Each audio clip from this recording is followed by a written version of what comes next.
આ ન્યૂઝના પ્રાયોજક છે CSC બાલ વિદ્યાલયા। લાહોરી ઝીરા, હર કોઈ પીરા લાહોરી ઝીરા। વલસાડ જિલ્લામાં હવામાન વિભાગ દ્વારા આગામી 5 દિવસ તાપમાન 43 થી 45 ડિગ્રી સુધી જવાની આગાહી કરી છે। તારીખ 18 મે શનિવારના રોજ 4 કલાકની અખબાર યાદીની મળતી માહિતી મુજબ વલસાડ જિલ્લા પંચાયતની આરોગ્ય શાખા દ્વારા જાહેર જનતાને અપીલ કરવામાં આવી છે કે હવામાન વિભાગ દ્વારા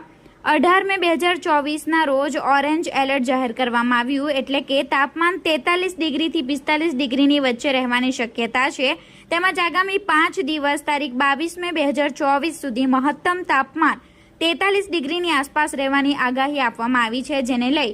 જરૂર પડે તો બહાર જતી વખતે પાણીની બોટલ સાથે રાખવી, પુષ્કળ પ્રમાણમાં પ્રવાહી પીવું જોઈએ, જેમ કે પાણી, લીંબુ શરબત, છાશ, નાળિયેર પાણી, ORS અથવા અન્ય પ્રવાહીનું સેવન કરવું, તાજા ફળો અને શાકભાજી ખાવા જોઈએ, તીખું ખાવાનું ટાળો તેમજ આહારમાં વધુ પડતું પ્રોટીન અને વાસી ખોરાક લેવાનું ટાળો, ચા, કોફી અને સોડાવાળા પીણા પર નિયંત્રણ રાખો, બહાર જતી વખતે છત્રી, ટોપી, સ્કાર્ફ સાથે રાખવું જોઈએ, લાંબો સમય તડકામાં ન રહેવું, આછા રંગના તેમજ ઢીલા સુતરાઉ કપડાં પહેરવા, કામ કરતી વખતે થોડા સમયે વિરામ લેવો જોઈએ અને ઠંડકવાળા સ્થળો પર સમયાંતરે આરામ કરવો, નાના બાળકો, વૃદ્ધો અને સગર્ભા સ્ત્રીઓનું ખાસ ધ્યાન રાખવું, વારંવાર પાણી પીવાનું, ગરમીથી બચવું। આ સંદેશને મહત્તમ લોકો સુધી પહોંચાડવા આરોગ્ય શાખા જિલ્લા પંચાયત વલસાડ દ્વારા અખબાર યાદીમાં જણાવાયું છે।